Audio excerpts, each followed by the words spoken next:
More and more young Singaporeans are in debt. According to the latest data from the Credit Bureau of Singapore, the average credit card debt for people aged 21 to 29 has now climbed past $2,500, up 3% in just one quarter. On top of that, unsecured loans, basically personal loans without collateral, have jumped to nearly $6,600 for the same age group. And it doesn't just stop there. Many are struggling to keep up with payments. The share of young adults who are late on their credit card payments spiked to 2.2%, up by 8 percentage points in just one quarter. Even worse, the number of people who can't pay off their balances at all shot up by 20 percentage points. When it comes to personal loans, the picture is even worse.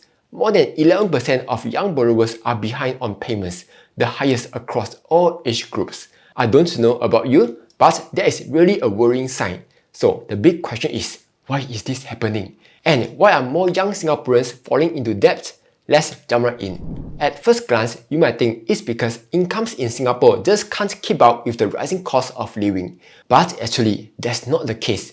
Wages in Singapore have actually been rising. In 2024, real wages grew 3.2% compared to just 0.4% the year before. For those under 30, the median income has also edged up from $4,095 to $4,212. Even lower income workers have made progress too.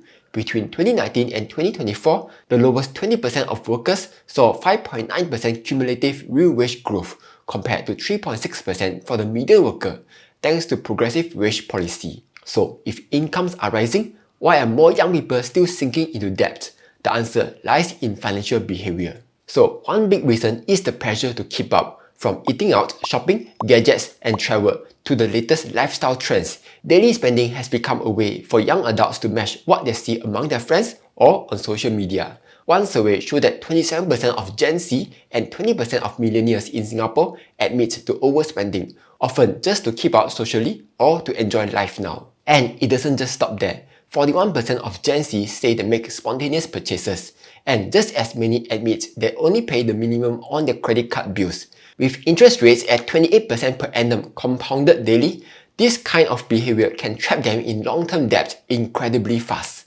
Besides that, the debt isn't just to use for overspending, it is also to gamble. In the first half of 2024 alone, 218 young people under 30 sought help with debts, a 44% jump from the same period last year. The main reasons? Gambling and investment losses. More youths are borrowing to pounce on cryptocurrency and other speculative trades, often using loans or credit cards to chase quick gains. But when those bets go wrong, the profits disappear, while the debt keeps growing with interest. And let's be real, if someone is losing money in a crypto bull market, maybe it's time to stop those itchy fingers from gambling altogether. Quick pause, Webull is now offering up to $600 in welcome rewards when you sign up. With Webull, you will enjoy one of the lowest trading fees in the market, starting from just 50 cents per order with zero platform fees on US stocks across both regular and extended trading hours. And if you often trade a large amount, you can also switch the fixed commission plan to cap the commission fee to just 90 cents per order during the promotion period. It doesn't just stop there. Webull now lets you trade 13 advanced option strategies at only 55 cents per contract, again with zero platform fees. On top of that, the platform is packed with features that caters to both beginners and experienced investors, like advanced charting tools, real-time news, analyst ratings, and in-depth technical and fundamental analysis. And if you are looking to make your idle cash work harder, check out USD Money Bull, which offers up to 4.08% 7-day USD yield per annum. Plus, new users who sign up to Webull can receive up to $600 in welcome rewards when you deposit a minimum of $100,000 by 30th September 2025, 15:59 Singapore time, and maintain the funds there for 90 days. So if you are interested, do sign up to Webull using my link down below. Now let's get back to the video.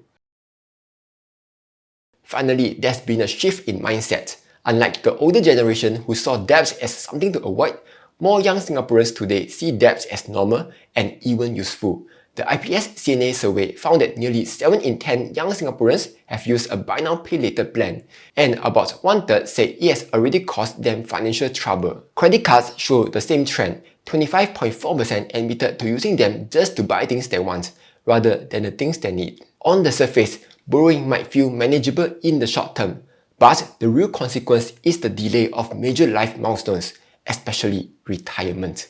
In 2024, the monthly salary for a fresh grad is $4,500. But of course, you won't receive the full $4,500 in your bank accounts because got CPF ma. So after contributing 20% to CPF, your take-home pay is around $3,600. Following the 50-30-20 rule, you should ideally save a minimum of 20% of your income, or about $720 a month. But when you're servicing $500 in debt repayments, your savings would shrink to just $220 a month. Over 10 years, that's already a shortfall of $60,000 in contributions. And with compounding, the hole gets even deeper. At 7% annual returns, that's missing $500 a month would have grown into about $84,000 in 10 years. Or, one way to think of it is this. If you were saving 20% of your income, you could have retired in around 37 years. But because of high interest debt, your savings rates drops to just 6%. That means instead of retiring in your 60s, you might have to work into your late 70s or even 80s and still not have enough to retire comfortably. And don't forget, in the meantime, you still have to deal with other big milestones, such as a wedding that can cost $30,000 to $50,000, a BTO down payment of at least $20,000, and raising a child that could cost more than $400,000. All of that while debt is quietly eating at your income. Debt today doesn't just weigh you down now, it can reshape your entire life timeline, pushing back milestones and locking you into years, even decades of extra work before you can finally retire. So realistically, what can you do about this other than, don't go into debt lah? Firstly, if you have got any high interest debts, you will need to chop pay off quickly.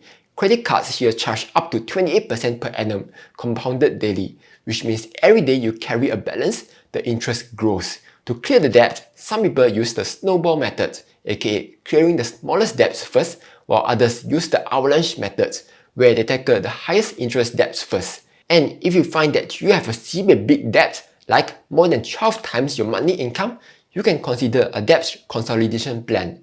With it, you can bring your interest rates down to around 6.79% effective rate, as compared to a painful 28%. Next, don't wait to save whatever's left over, because let's be honest, there's rarely anything left. Instead, use the pay yourself first method, where you set up automatic transfers to transfer money to yourself immediately after you get paid. Or better yet, split your money into different accounts so that your itchy fingers can't spend away everything.